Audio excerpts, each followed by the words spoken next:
Hello, my name is Dr. Smarjit Roy. I'm going to talk about coronavirus, why, how, and what are the remedies. Um, I'm a engineer by profession, but I've done quite a lot of research work. Um, my PhD research at Brunel University was on tribology, which included some chemical and chemistry, that sort of thing. So I know a little bit about organic chemistry, not inorganic. And I do quite a lot of research work even to date. Uh, my papers are published every year. I just submitted a paper to Elsevier a month ago. So I'm used to doing research, and I've done some research during the last week or so. And background is that my research is only not reading publications, but I have had some interaction with some experts, uh, like medical doctors in UK, India, and USA, and some pharmacologists who are involved in research and development of new drugs. They are working mainly in India, and the lot of companies are now in the news in India. And I know one of them who is a researcher, and he's developing more and more into this area for drugs for coronavirus. Research will take long time, and medicine and drugs and vaccination will take at least a year, if not more. So in the meantime, I want to share my knowledge, and if you like it, you can share with your contacts. But I will give you a lot of useful information which you can look into. I would like any debate on it, and I would like your opinion on it, so that we get some idea what is going on at the moment. Now, coronavirus outbreak originated in Wuhan, in China, and to date, in Europe alone, I mean, in China, there were 80,000 people who was involved in Wuhan district alone. And worldwide now, more than 1 million people died, suffered actually, and maybe 20% of that has died. Roughly, I'm talking worldwide. I got UK statistics like you have, but I'm just giving you an overall picture of what has happened. It's actually it is a virus which is called zoonotic diseases, meaning they jump from animals to human. And this has happened in China because people have been warning for a number of years. In China, what happened, there's a thing called wet market. Wet market is where they sell live animal and dead animal together. That means if you can imagine a meat shop where they are got lamb, pork, or chicken, everything, but along with it, they have live as well. So it is easy to transmit disease from one live animal from a dead animal. That was the source, and China government is taking active step to ban it. But I don't think they can ban it, but it don't stop eating them live animals. So I'll come into that thing. Now, this is a infection, and this is not new actually. People are saying that it's a new infection. It is, yes, it is. Coronavirus 18 is new, but we had history of these sort of viruses. You remember Ebola, swine flu, mad cow disease, SARS, SARS is severe acute respiratory system, severe active respiratory system. That a lot of people has had similar sort of effect, not in at this scale, but he had. There's something called Hunter's virus that was again came from China, and MERS also, Middle East respiratory syndrome coronavirus. Is MERS actually is this initiation of this coronavirus. So MERS is Middle East respiratory syndrome coronavirus. So the term was not coined recently. It has been going for 2012 or maybe earlier. That is. Now, as I said, the system, in China is such that it was inevitable. It will happen, and it will happen again. And there's very little we can do. But the thing is that I'll go through the affairs that is affecting whole world actually. And to start with, I'll give you some idea of the symptoms which you may know already, but I'm trying to remind everyone what is it involved. So what happens? You start with a dry cough, and then you may have a fever, and there is a thing called myalgia, which is muscle pain. Muscle pain could be one muscle or multiple muscles.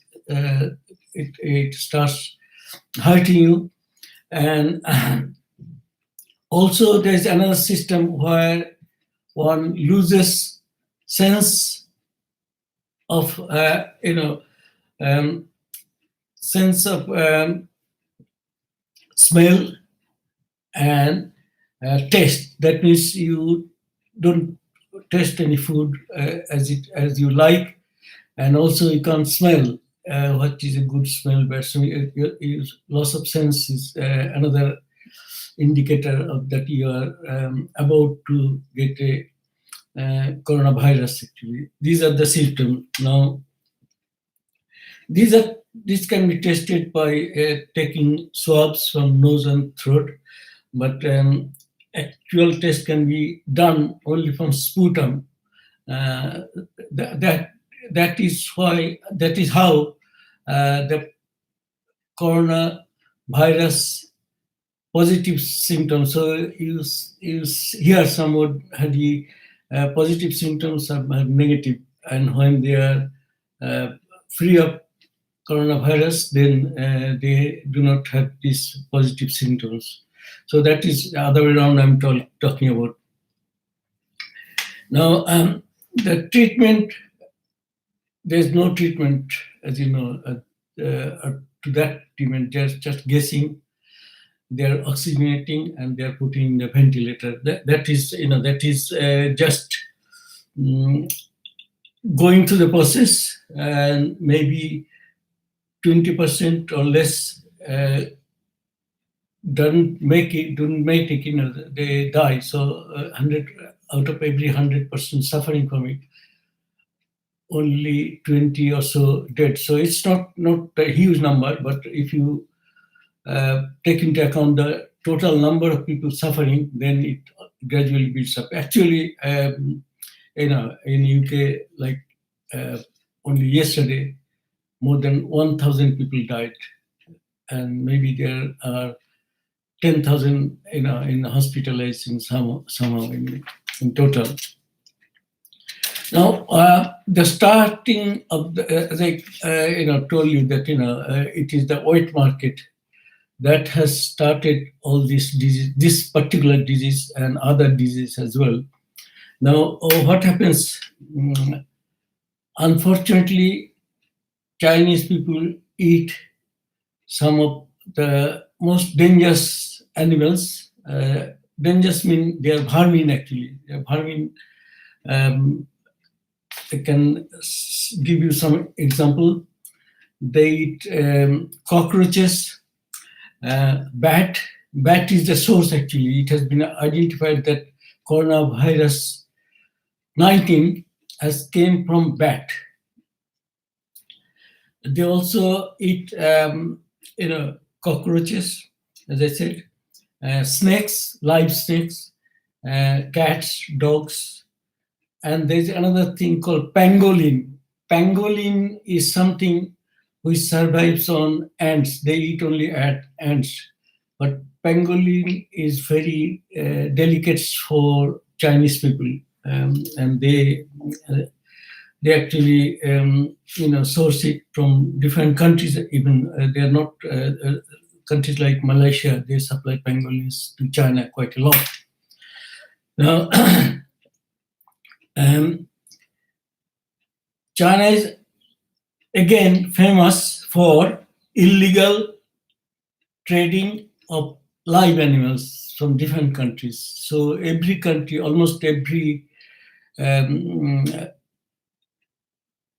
African and Asian countries, they supply live animals in one form or another form. And they, as I said, they are the largest importers of live animals. Now that is that is what the source is. Now, actual coronavirus 19 virus itself, you have seen thousands and thousands of pictures of coronavirus. Now, this virus has got 3 layers actually. 3 layers is, the spiky thing you see around the ball. And I haven't got any sample with me, but you have all seen again and again, and that is a spiky round thing it shows. The spike itself is a layer of glycoprotein. So glycoprotein it is for holding things actually, or that is that thing hooks onto one person to another person. So that when you attract something, that glycoprotein is the one which is transferring from one person to another person and holds on to it for some time, from 3 hours to maybe 24 hours. It will hold on to a person which has been transferred from another person actually. The inner person, the middle person, is called RNA, which is called rhinonucleic acid, RNA, and when it enters into a body, then this is the main thing affect actually, and the third layer, that is the inside layer, is a lipid layer. It holds the whole part together actually. The lipid layer is the inner layer, but it holds everything. It's like a seed holding up,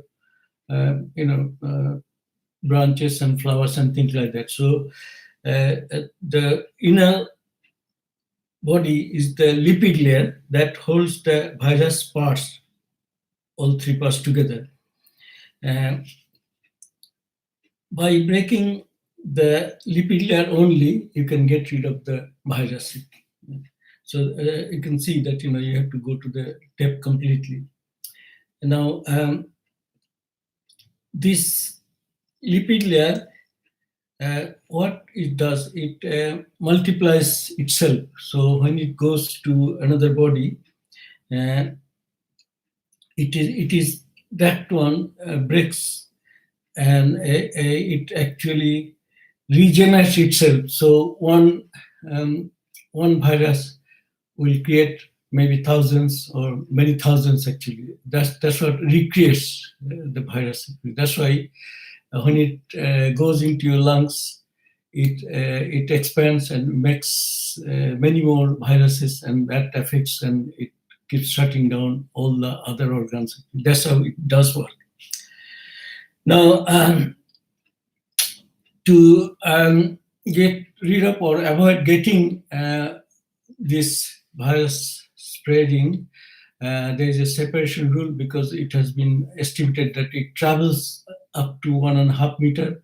People call it 2 meter just for safety purposes, but it can travel up to 1.5 meter very easily. So if you are close to someone, it has got more chance of getting infected if you are if you are near a sufferer within that distance actually. Now, the advice is that they are advising that whenever you go out, you wash your hand with um, hand wash or sanitizer or something like that. I found out that this sanitizer is no better than washing soap. Uh, and the reason is that I've been told by a researcher in pharmacology. He has actually is an expert. Actually, is a close friend of me, and he explained that in the soap has got two heads actually. One is a hydrophilic and one is hydrophobic. That means one attaches to water, another part doesn't want to attach to the water. So when you are using soap, it cleans better because they pull each other on the other side. So in effect, it also pulls the virus. Whereas an alcoholic wash is only just one way.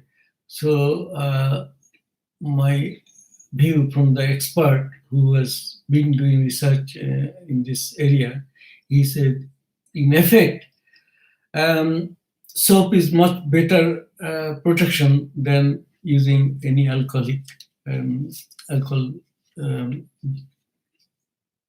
wash or something like that, make something. Now, what happened is that oxygen and help breathing, for breathing purposes. People are who are hospitalized, they are using oxygen to start with.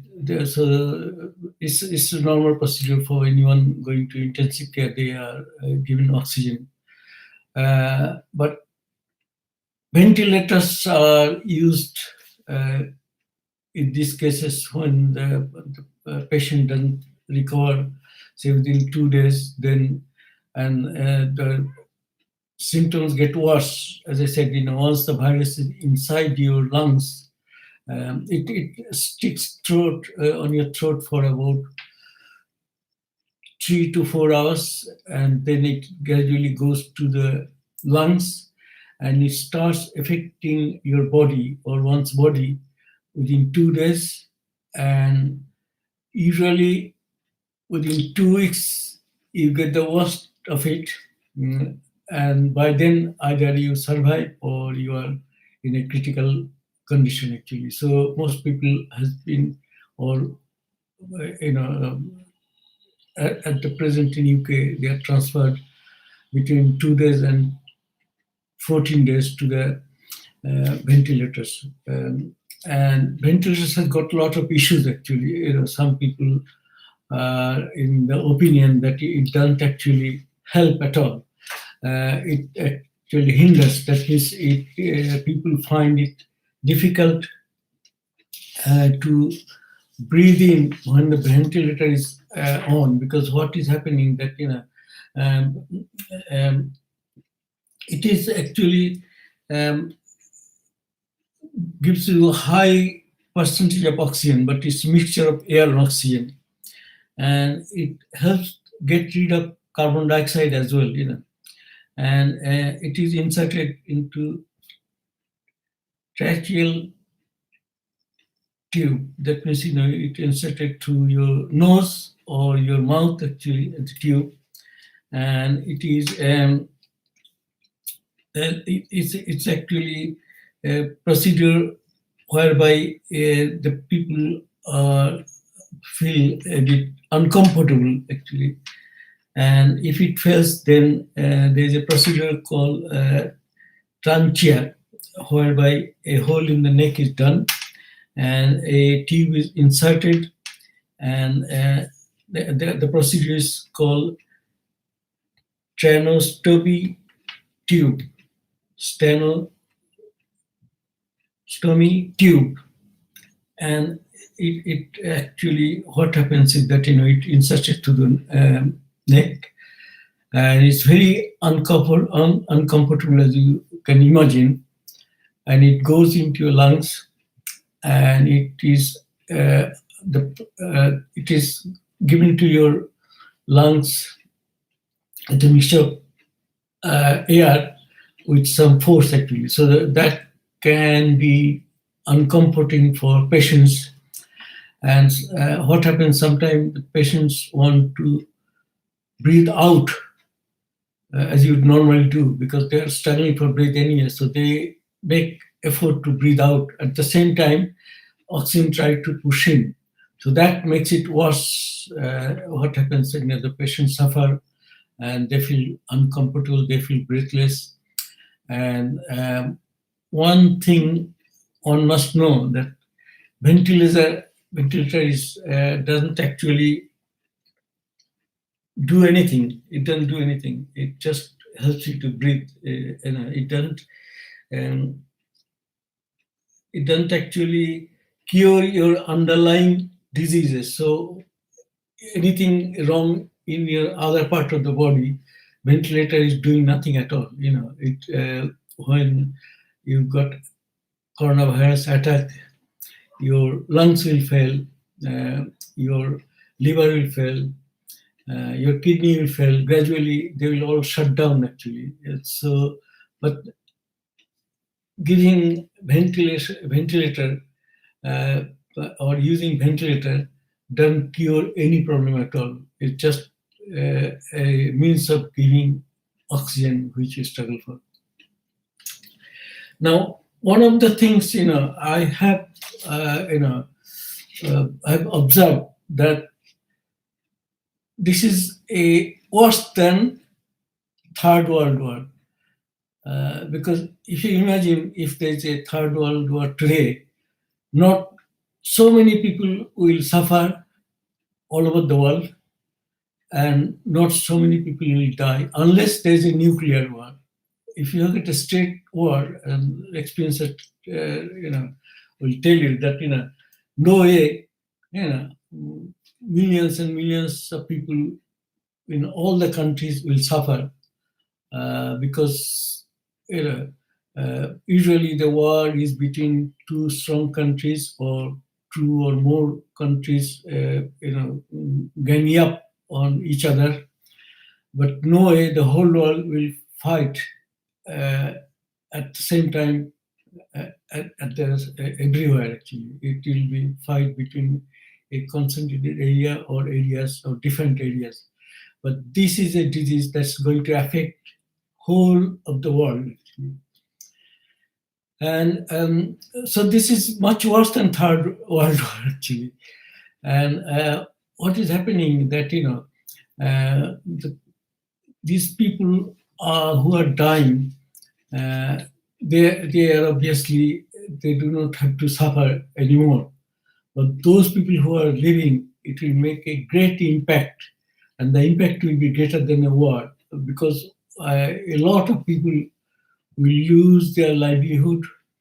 There will be disadvantage for everything. There will be shortage of medicine for everything.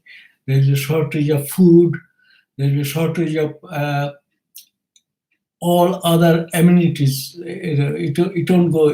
All the aircraft will not fly. All the train will not. A lot of people will go out of business. Doesn't matter which area you go into. More people will be homeless, and more corporation will go under. Large corporation, national corporation, even go under, and many thousands of small businesses will go under. They will not survive this crisis actually. Whereas if there was a war, they would have survived. But they, many thousands in every country will suffer, and especially small businesses and the self-employed people, those people who work for themselves. They depend on daily earning or weekly earning or monthly earning. And more people will suffer from mental illness due to loss of somebody or loss of property or loss of some privileges which they have enjoyed for maybe 20, 30 years. They won't be able to do that. There's one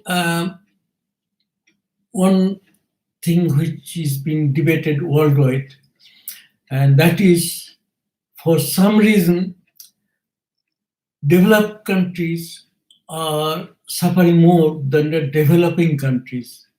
So in Europe, like Italy, Spain,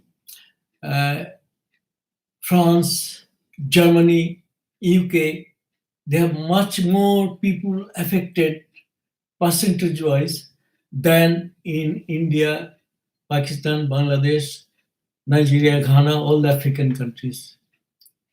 Now, I can understand India has got 1.3 billion people, and they got only a few hundred sufferers and less than 100 deaths so far reported. I know the statistics could be wrong, but it can't be that wrong. It's not thousands dying. You are not suddenly saying that 1,000 dead bodies in Delhi or Calcutta. So the statistics may be wrong, but it is somewhat surprising that how come so many people in developed countries, and developed means they are medically very, very advanced, like Israel, Italy, Iran. They are medically advanced. They are fairly, conservative countries. They are neat and clean. Their way of life is much better than the African or Asian countries.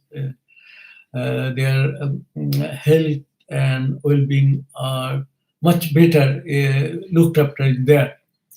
One of the reasons why India is not affected that much is, firstly, they did the very, very quick decision to, shut down everything. A train, nobody could imagine the Indian Railway, which is the largest and the busiest in the world, and all the transport, buses, transport, everything has been shut down.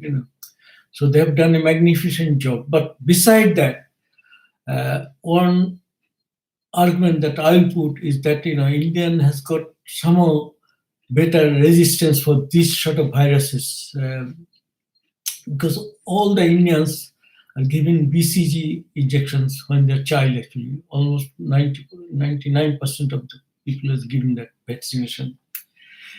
They are also, they have been taking malaria tablets, and that is that's helping, and their body resistance is much more. Same goes for African countries as well. They take some malaria and other drugs regularly. That's why maybe their immune system much stronger than the developed countries. I can't see any other reason for that. So, with that, I conclude. I hope that you'll be able to comment on it. Please debate and put your views. If you like, please share it. It's just a overview of what is going on. Thank you very much. Bye.